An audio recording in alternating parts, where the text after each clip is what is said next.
আসসালামু আলাইকুম বন্ধুরা, আশা করি সবাই ভালো আছেন, সুস্থ আছেন। আমি মোহাম্মদ জুবাইর হোসেন আপনাদের মাঝে নতুন একটি ওয়ার্ডপ্রেস টিউটোরিয়াল নিয়ে হাজির হয়েছি। আজকের টিউটোরিয়ালটিতে আমরা দেখব কিভাবে কাস্টম হিডার তৈরি করা যায় ফর ওয়ার্ডপ্রেস, এবং এটা আমরা করব হচ্ছে এলিমেন্টর ব্যবহার করে। ওকে, সো লেটস গেট স্টার্টেড।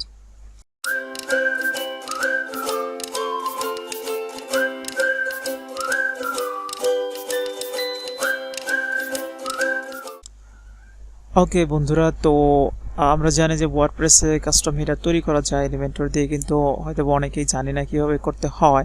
বা ওয়ার্ডপ্রেসের ডিফল্ট কিছু হিডার থাকে, যে হিডারগুলো অনেক সময় আমাদের ক্লায়েন্ট পছন্দ করে না বা আমাদের নিজেরও পছন্দ হয় না। তো যার কারণে আমাদের কাস্টমভাবে আমাদের ওয়েবসাইটের জন্য হিডারগুলো তৈরি করতে হয়। তো আমরা এই টিউটোরিয়ালে দেখব যে কীভাবে শুধু হিডার তৈরি করতে হয়, ফুটারও তৈরি করা যায়, সেটা আমরা হয়তো নেক্সট আরেকটা ভিডিওতে দেখব। ওকে, তো আমরা দেখতে পাচ্ছি যে অলরেডি আমি একটি হিডার অ্যাজ অ্যান এক্সাম্পল তৈরি করে রেখেছি, যে এরকম একটি হিডার। এখানে একটা লোগো আছে এবং এখানে মেনু এবং এখানে কার্ট আইকন, এবং এখানে হচ্ছে এক্সট্রা একটি অপশন রয়েছে যে কারেন্ট ইউজারের নেমটা এখানে শো করতেছে। তো এটা হচ্ছে সাপোজ বেসিক্যালি যে ই কমার্স ওয়েবসাইটগুলো, সেখানে হয়তো বা নেমগুলো থাকে। তো কাস্টম হিডার তৈরি করার জন্য আমরা যে অ্যাড অনটা ব্যবহার করবো এলিমেন্টরের ডিফল্ট যে ট্যাম্পলেট রয়েছে, সেই ট্যাম্পলেট ব্যবহার করেও আমরা এলিমেন্টর হিডার এবং ফুটার ব্যবহার করতে পারবো বা ক্রিয়েট করতে পারবো। বাট আমরা যেটা করতে যাচ্ছি যে হচ্ছে লগ ইন ইউজারের জন্য একটা হিডার এবং লগড আউট ইউজারের জন্য বা নর্মাল ইউজারের জন্য একটা হিডার। তো হিডার দুটো হিডার তৈরি করবো বেসিক্যালি আমরা। তো সেটা করার জন্য আমাদের প্রয়োজন হবে হচ্ছে একটা অ্যাড অন, সেটা হচ্ছে Elementor header and footer builder. তো আপনারা হয়তো অনেকেই জানেন এলিমেন্টর হিডার এবং ফুটার বিল্ডার সম্পর্কে। তো যারা জানেন না তাদের জন্য ভিডিওটি খুবই হ্যান্ডি হতে চলেছে, আশা করি শুরু থেকে শেষ পর্যন্ত দেখবেন। ওকে, আরেকটি হচ্ছে যে আরেকটা নতুন ফিচার আমরা ইউজ করবো এখানে, সেটা হচ্ছে যে এলিমেন্টরের যে আপডেটেড কন্টেইনার সিস্টেম অর্থাৎ কন্টেইনার ফাংশনালিটি, সেটা আমরা ব্যবহার করবো। আমরা ডিফল্ট ইনার সেকশন বা সেকশন যে ছিল বাই ডিফল্ট, সেই সেকশন উইজেট ব্যবহার না করে আমরা কন্টেইনার উইজেটটা ব্যবহার করব। তো আপনারা যারা নতুন কন্টেইনার সম্পর্কে, তারা আমার চ্যানেলে অলরেডি এলিমেন্টর ফ্লেক্স বক্স বা কন্টেইনার নিয়ে একটি বিস্তারিত ভিডিও দেওয়া আছে। আমি ভিডিও ডিসক্রিপশনে লিঙ্কটা দিয়ে দিব, আপনারা সবাই দেখে নেবেন, তাহলে আপনাদের বুঝতে আরও সুবিধা হবে। ওকে, তো আমরা শুরু করি। তো প্রথমত আমাদেরকে আসতে হবে হচ্ছে এলিমেন্টর হিডার অ্যান্ড ফুটার বিল্ডারে। অফকোর্স যদি আপনারা প্লাগ ইন ইনস্টল করতে না পারেন, তাহলে আমার চ্যানেলে আরও ভিডিও আছে, প্লাগ ইন ইনস্টল করে দেখে নিতে পারেন। তো আশা করি সবাই জানেন কীভাবে প্লাগ ইন ইনস্টল করতে হয়। তো Elementor header and footer builder আসার পরে এখানে অ্যাড নিউতে ক্লিক করলাম। অ্যাড নিউতে ক্লিক করার পরে একটি নতুন উইন্ডো আসবে। নতুন উইন্ডো আসলে এখানে আমরা সাপোজ একটা নাম দিলাম মেইন হিডার, এবং এখানে টাইপ অফ টেমপ্লেট, এখানে হিডারটা চুজ করবো। আমরা যদি ফুটার বানাতে চাই তাহলে ফুটার, বা কাস্টম ব্লক বানাতে চাইলে custom block like that. Before footer যদি কিছু টেক্সট বা ইনফরমেশন অ্যাড করতে চাই, সেটাও এখান থেকে অ্যাড করতে পারবো। ওকে, তো এখানে টাইপ অফ টেমপ্লেট আছে header as we expected, and display on. তো আমরা এখানে এটা কোথায় ডিসপ্লে করতে চাই, আমরা ইন্টার ওয়েবসাইট, রাইট। আমরা যদি কোনো সিঙ্গুলার অর্থাৎ স্পেসিফিক পেজের জন্য স্পেসিফিক হিডার তৈরি করতে চাই, তাহলে আমরা হচ্ছে সিঙ্গুলার চুজ করতে পারি। সিঙ্গুলার চুজ করে singular means all singular, single product পেজে অথবা পোস্ট পেজে, এগুলো হচ্ছে সিঙ্গুলার। তো এই ধরনের সিঙ্গুলার পেজে যদি শো করতে চাই, তাহলে সে হবে এই অপশনটা আমাদের সিলেক্ট করতে হবে। অ্যান্ড দেন হচ্ছে আর্কাইভ। আর্কাইভ মানে হচ্ছে কি, যেমন হচ্ছে পোস্ট আর্কাইভ অথবা প্রোডাক্ট আর্কাইভ যে পেজগুলো রয়েছে, সেই পেজগুলোতে শুধু শো করবে, রাইট। আর নেক্সট হচ্ছে 404 পেজ, অর্থাৎ 404 পেজ মানে হচ্ছে ইরর পেজ, অর্থাৎ যখন কোনো একটা পেজ আমাদের ওয়েবসাইটে খুঁজে পাওয়া না যায়, তখন একটা ইরর শো করে। সেই ইরর পেজে যদি শো করাতে চাই, তাহলে এই অপশনটা সিলেক্ট করতে হবে। এবং সার্চ পেজে যদি শো করাতে চাই, তাহলে এই অপশনটা আমাদের সিলেক্ট করতে হবে। নেক্সট হচ্ছে ব্লগ বা পোস্ট পেজ, অর্থাৎ শুধু ব্লগ পেজ, অর্থাৎ সিঙ্গেল পোস্ট পেজ অথবা আর্কাইভ পেজ, যেটাই হোক। তো ব্লগ পেজের জন্য যদি আমরা শো করাতে চাই, তাহলে এই অপশনটি সিলেক্ট করতে হবে। আর নেক্সট হচ্ছে যে ফ্রন্ট পেজ, যে ফ্রন্ট পেজে যদি আমরা শো করতে চাই তাহলে আপনারা বুঝতে পারতেছেন যে ফ্রন্ট পেজ কি। এবং ডেট আর্কাইভ, ডেট আর্কাইভে যদি শো করতে চাই তাহলে এই অথর আর্কাইভ বা এগুলো খুব একটা বেশি আমাদের প্রয়োজন পড়ে না। বেসিক্যালি যেটা প্রয়োজন পড়ে সেটা হচ্ছে যে ইন্টায়ার ওয়েবসাইট বা ফ্রন্ট পেজের জন্য ডিফারেন্ট হেডার হয়ে থাকে। অ্যান্ড দেন হচ্ছে অল পোস্টের জন্য আমরা শো করাতে পারি, অল পোস্ট আর্কাইভের জন্য শো করাতে পারি, অল ক্যাটাগরিজ আর্কাইভের জন্য বা অল পেজেসের জন্য, রাইট? ওকে, তো আমরা হচ্ছে এখানে ইন্টায়ার ওয়েবসাইট দিচ্ছি এবং ইন্টায়ার ওয়েবসাইট দেওয়ার পরে হচ্ছে নেক্সট যে অপশনটা সেটা হচ্ছে ইউজার রোল। অর্থাৎ আমরা চাচ্ছি ডিফারেন্ট হিডার তৈরি করার জন্য, যেটা ইউজার লগড ইন ইউজারের জন্য একটা হিডার থাকবে এবং লগড আউট ইউজারের জন্য আরেকটা হিডার থাকবে। তো আমরা সাধারণত লগড ইনের জন্য তৈরি করি এটা এবং পাবলিশ করার পরে এটা হচ্ছে লগড ইন ইউজারের জন্য, রাইট? ওকে, তো এখন আমরা যদি এডিট উইথ এলিমেন্টরে যাই, আমরা লগড ইন ইউজারের জন্য এরকম একটা হিডার, তা হুবহু এই হিডারটাই তৈরি করব। যেহেতু লগড ইন একটা ইউজার যখন লগড ইন করবে তখন তার নেমটা এখানে শো করবে, রাইট? কিন্তু লগড আউট ইউজারের ক্ষেত্রে এই নেমটা শো করবে না, ঠিক আছে? তো এই তো এতটুকুই ডিফারেন্স। আপনার চাইলে আরও কিছু ডিফারেন্স অ্যাড করতে পারেন, লাইক মেনুটাও চেঞ্জ করতে পারেন লগড ইন ইউজারের জন্য বা লগড আউট ইউজারের জন্য। সাপোজ লগড আউট ইউজারের জন্য মাই অ্যাকাউন্ট মেনুটা আপনি রাখতে চাচ্ছেন না, যে লগড ইন করার পরেই সে মাই অ্যাকাউন্টটা দেখতে পাবে, তাহলে সে আপনি দুইটা ডিফারেন্ট মেনু তৈরি করবেন। মেনু তৈরি করার পরে আপনারা এটা শো, আচ্ছা আমি দেখিয়ে দিচ্ছি। So let's get started. তো এখানে আমরা হচ্ছে একটা কন্টেইনার নিচ্ছি, কন্টেইনারটা হবে রো, ডিরেকশনটা হবে রো। তো আপনারা অলরেডি যারা ফ্লেক্স বক্স সম্পর্কে বা সিএসএস ফ্লেক্স বক্স সম্পর্কে ধারণা রাখেন তারা অবশ্যই এটা বুঝবেন খুব সহজে। তো এখানে আমরা প্রথমত একটা ইমেজ নিচ্ছি, আমরা একটা লোগো নিচ্ছি, সাপোজ এটাই হচ্ছে আমাদের লোগো। অ্যান্ড দেন হচ্ছে আমরা নেভিগেশনটা নেব, নেভবার, এবং এখানে এনে আমরা এটাকে যদি এখানে বসিয়ে দিই এখানে চলে এসেছে। আচ্ছা, নেক্সট হচ্ছে আমরা কার্ড আইকনটা নেব, রাইট? হ্যাঁ, কার্ড আইকনটা এখানে বসিয়ে দিচ্ছি। অ্যান্ড দেন হচ্ছে আমাদের এটা হচ্ছে লগড ইন ইউজারের জন্য, রাইট?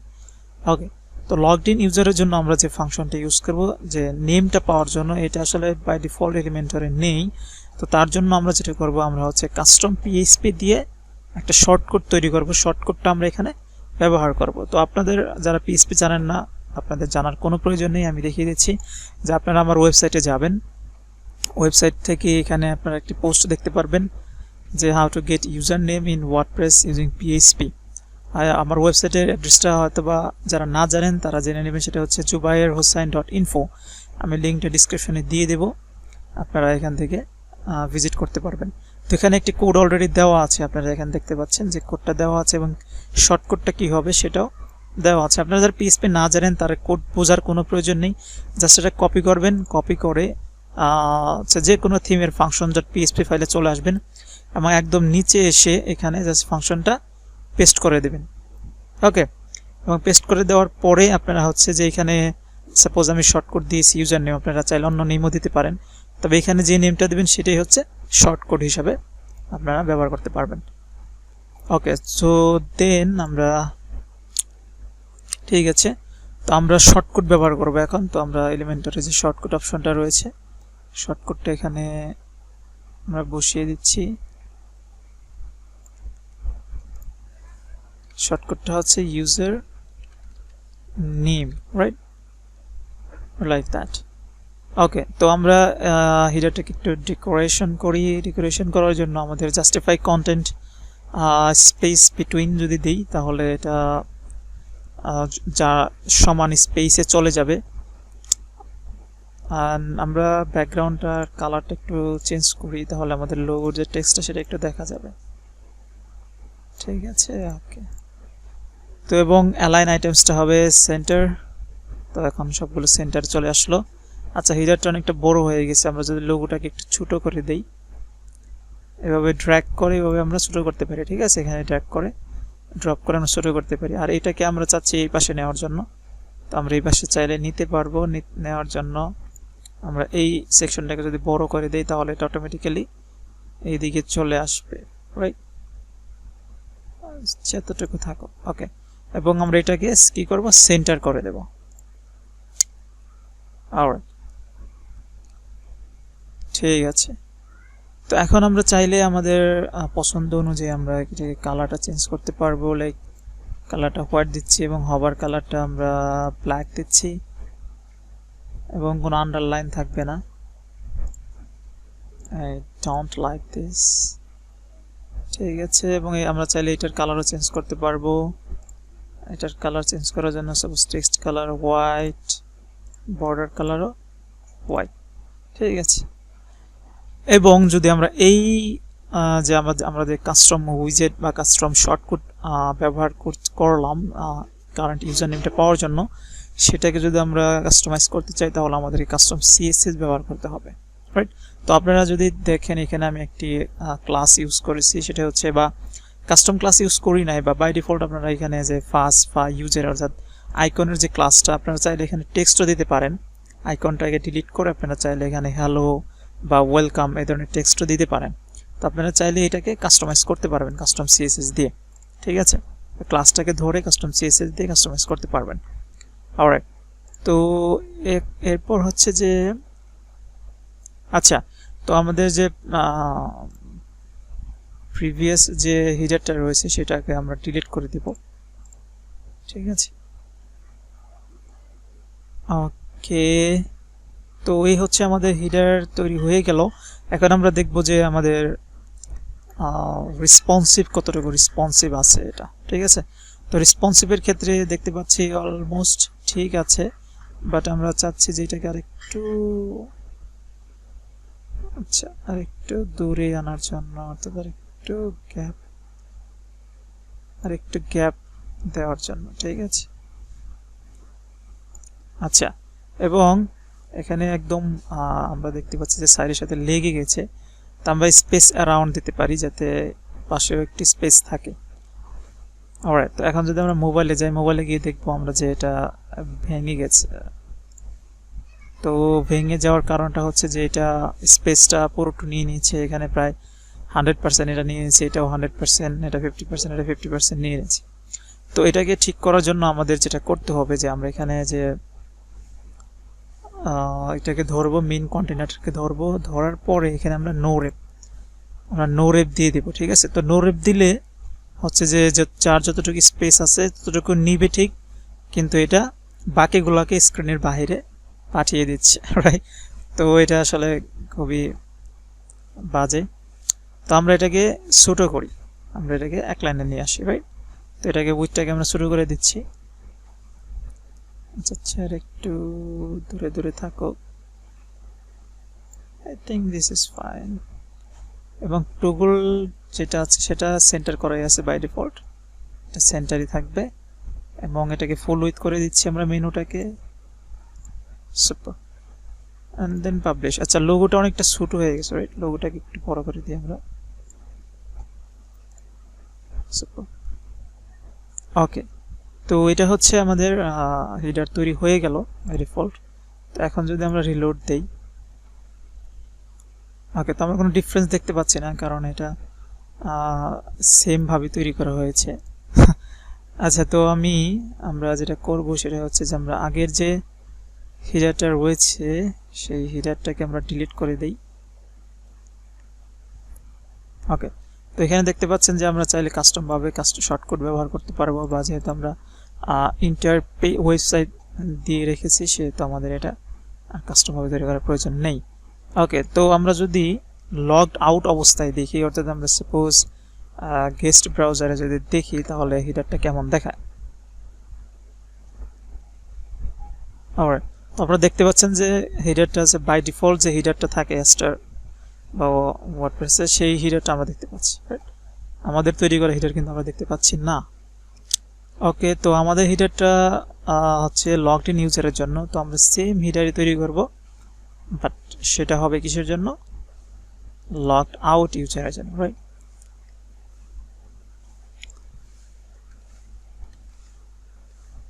লগড আউট হিডার, তো এটাও অপশনটা হিডারই হবে, এবং এখানে ইন্টার ওয়েবসাইট এবং লগড আউট, রাইট?